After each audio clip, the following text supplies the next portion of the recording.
Սիրելի հայրենակիցներ, մենք ապրում ենք մի ժամանակաշրջանում, երբ աշխարհը փոխվում է շատ արագ, իսկ պետությունները կանգնած են նոր մրցակցության դարաշրջանի առջև։ Մեր երկրի համար այս փոփոխությունների համատեքստում մեկ բան է ակնհայտ. Հայաստանը այլևս չի կարող զարգանալ հին մոդելով, սպառման եւ ներմուծման հաշվին։ Ժամանակն է փոխել տնտեսական մտածողությունը, ձևավորել նոր ազգային մոդել, ստեղծարար, արտահանող եւ տեխնոլոգիական Հայաստան։ Մեր նպատակը պարզ է, բայց համարձակ։ Հայաստանը պետք է ապրի ոչ թե իր ներքին սպառման հաշվին, այլ իր ստեղծած արտադրանքի եւ գաղափարի արժեվորումով համաշխարհային շուկաներում։ Մենք պետք է վաճառենք աշխարհին ոչ թե հումք, այլ գիտելիք, տեխնոլոգիա, արդյունք։ Սա է մեր նոր տնտեսական ճանապարհի էությունը, անցում սպառման տնտեսությունից դեպի արտահանելի եւ բարձր արժեք ստեղծող տնտեսություն։ Հանքարդյունաբերությունը պետք է դառնա վերամշակող եւ բարձր տեխնոլոգիական ոլորտ։ Հայաստանի հարստությունը չի կարող ընդերքից արդյունահանվել եւ տեխնոլոգիական պարզագույն փուլ անցնելուց հետո արտահանվել որպես հումք։ Արդյունահանված պաշարները պետք է վերածվեն այնպիսի պատրաստի արտադրանքի, որի արժեքը ոչ թե կրկնակի, այլ բազմակի անգամ գերազանցում է արտահանվող հումքի արժեքը։ Մենք նաև կկազմակերպենք փոչամբարների շահագործում բնապահպանական պատասխանատվությամբ եւ տնտեսական արդյունավետությամբ։ Բայց արդյունաբերությունը չի սահմանափակվելու հանքարդյունաբերությամբ։ Մենք կկառուցենք արդյունաբերական գոտիներ ողջ Հայաստանով մեկ, Սյունիքից մինչև Տավուշ, Աշոտքից մինչև Արմավիր։ Յուրաքանչյուր մարզում առնվազն 2 արդյունաբերական գոտի, որոնք կդառնան տնտեսության նոր դարբնոցներ, հագեցած ենթակառուցվածքներով, մաքուր վերականգնվող էներգիայով, ավտոնոմ համակարգերով։ Արդյունաբերական գոտիները միացված կլինեն երկաթուղային եւ ավտոմայրուղային ցանցերին հասանելիություն ապահովելու համար մի կողմից դեպի Սև ծովի նավահանգիստներ, մյուս կողմից դեպի Իրանի ծովային դարպասներ։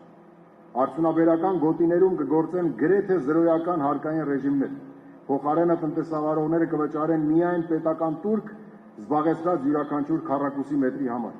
Այստեղ կգործի պարզեցված վարչարարություն եւ հստակ պայմաններ միայն մեկ նախապայմանով. արտադրանքը պիտի լինի բարձրարժեք, բարձր տեխնոլոգիական եւ արտահանելի։ Այսպիսով, արդյունաբերական գոտիները դառնալու են ոչ միայն արտադրական, այլև ներդրումային հարթակներ, որտեղ հայաստանյան եւ սփյուռքի կապիտալը միավորվելու են ստեղծելու ազգային արդյունաբերության նոր քարտեզ։ Գյուղատնտեսությունը մեր տնտեսության ողնաշարն է։ Այն պետք է դառնա ոչ թե գոյատևման ոլորտ, այլ զարգացման հենասյուն։ Նպատակը սննդամթերքի, այդ թվում ռազմավարական ապրանքների ինքնաբավության ապահովելն է, որպեսզի երկիրը կախված չլինի արտաքին շուկաներից։ Բայց մենք այլևս չենք սահմանափակվելու ինքնաբավության գաղափարով։ Մեր նպատակն է ստեղծել գյուղատնտեսական արտադրություն, որը կարտադրի ոչ միայն մեր սպառման, այլ նաև արտահանման համար։ Մենք կխթանենք վերամշակող գյուղատնտեսությունը, խելացի ջրային համակարգերով, գյուղատնտեսական տեխնոպարկերով եւ պետություն մասնավոր հատված համագործակցության ծրագրերով։ Հայաստանը կարող է դառնալ տարածաշրջանային գյուղարդյունաբերական կենտրոն, մատակարարելով բարձր որակի սնունդ եւ օրգանական արտադրանք արտաքին շուկաներին։ Հայաստանի նոր տնտեսական մոդելը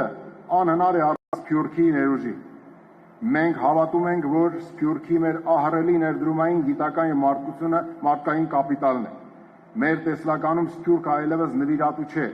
այլ համահեղինակ եւ համասեփականատեր։ Մենք կստեղծենք միասնական տնտեսական դաշտ, որտեղ Սփյուռքի գործարարները, ինժեներները, գիտնականներն ու ներդրողները գործելու են նույն կանոններով, ինչ Հայաստանի քաղաքացիները առանց արհեստական խոչընդոտների։ Սա է մեր համահայկական տնտեսության մոդելը։ Հայաստան, որտեղ որպես գլոբալ հայկական տնտեսության կենտրոն։ Մենք առաջարկելու ենք նոր հարկային համակարգ, որը համապատասխանելու է այս տնտեսական մոդելին։ Մենք հրաժարվելու ենք սպառման հարկման մոդելից, վերացնելով ավելացված արժեքի հարկը աստիճանաբար, այն փոխարինելով վաճառքի հարկով 5-ից 6% հարկման բեռով, պարզ եւ արդար ձևաչափով։ Մենք կբարձրացնենք ուղղակի հարկերի, մասնավորապես շահութարկի եւ եկամտային հարկի դերը, դրանց պրոգրեսիվ հարկման համակարգերը դարձնելով զարգացման եւ սոցիալական բևեռացման մեղմման խթան։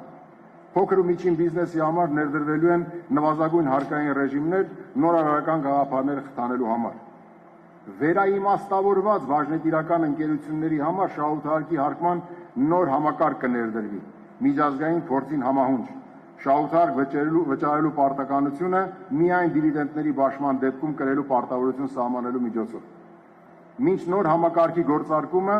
ՓՄԶ-ների համար մենք վերականգնելու ենք մինչև 2025 թվականի հունվարի 1-ը հարկման այլընտրանքային համակարգերին, շրջանառության հարկի եւ միկրոձեռնարկատիրության հարկման համակարգերին հասանելիությունը, ինչպես նաեւ հարկային բեռի հաշվարկման նախկինում գործող դրույքաչափերը չեղարկելով հարկային օրենսդրության մեջ անհեռատես, անհիմն եւ ակնհայտ միայն ֆիսկալ նպատակ հետապնդող վերջին փոփոխությունները։ Մեր երկիրը փոքր է, մենք չենք կարող մրցել մեծությամբ, բայց կարող ենք հաղթել արագությամբ, ճկունությամբ եւ մտքի ուժով։ Հայաստանը դառնալու է աշխարհագրորեն փոքր տնտեսություն ունեցող, բայց խոշոր միտք գեներացնող երկիր։ Մենք կզարգացնենք ռազմարդյունաբերությունը, ինտեգրելով բարձր տեխնոլոգիաներ, արհեստական բանականություն, ռոբոտատեխնիկա եւ կիբերանվտանգություն։ Մեր նպատակը պարզ է։ Հայաստանը պետք է կարողանա ոչ միայն պաշտպանվել, այլև ստեղծել պաշտպանական տեխնոլոգիաներ, որոնք կարտահանվեն համաշխարհային շուկաներ։ Բացի այդ, Հայաստանը պետք է զարգացնի իր իրական մասնակցությունը տիեզերական հետազոտությունների ոլորտում։ Տիեզերքը ոչ թե հեռու երազ է, այլ նոր տնտեսական սահման, փոքր աշխարհագրություն ունեցող երկրների համար։ Այնտեղ մենք կարող ենք լինել խելքով, ոչ թե ծավալով։ Մեր երկրի փոքր տարածքը սահմանափակում չէ, այն մարտահրավեր է, որը պետք է դարձնել առավելություն։ Աշխարհագրորեն փոքր տնտեսություն ունեցող երկիրը կարող է դառնալ խելացի պետություն, որտեղ արագ որոշումներ են ընդունվում, կառավարման համակարգը ճկուն է, իսկ տնտեսությունը բարձր տեխնոլոգիական։ Մենք չենք ձգտելու ընդօրինակել մեծ երկրների մոդելները, մենք կառուցելու ենք մեր սեփական մոդելը, հիմնված արդյունավետության, արդարության եւ ստեղծարարության վրա։ Սիրելի հայրենակիցներ, մենք կանգնած ենք մի դրան առաջ, որը բացվելու է միայն մեր համատեղ ուժով եւ ջանքերով։ Մենք առաջարկում ենք ոչ թե փորձարարություն, այլ համակարգային մտածողություն։ Այս ճանապարհը հեշտ չէ, բայց այն իրական է։ Մենք կկառուցենք Հայաստան, որը արտադրում է, պաշտպանում է եւ ստեղծում է։ Մենք դա անել կարող ենք, ուրեմն պետք է անենք։ Սա է մեր նոր տնտեսական ուղին, սա է մեր ապագան։ Շնորհակալություն։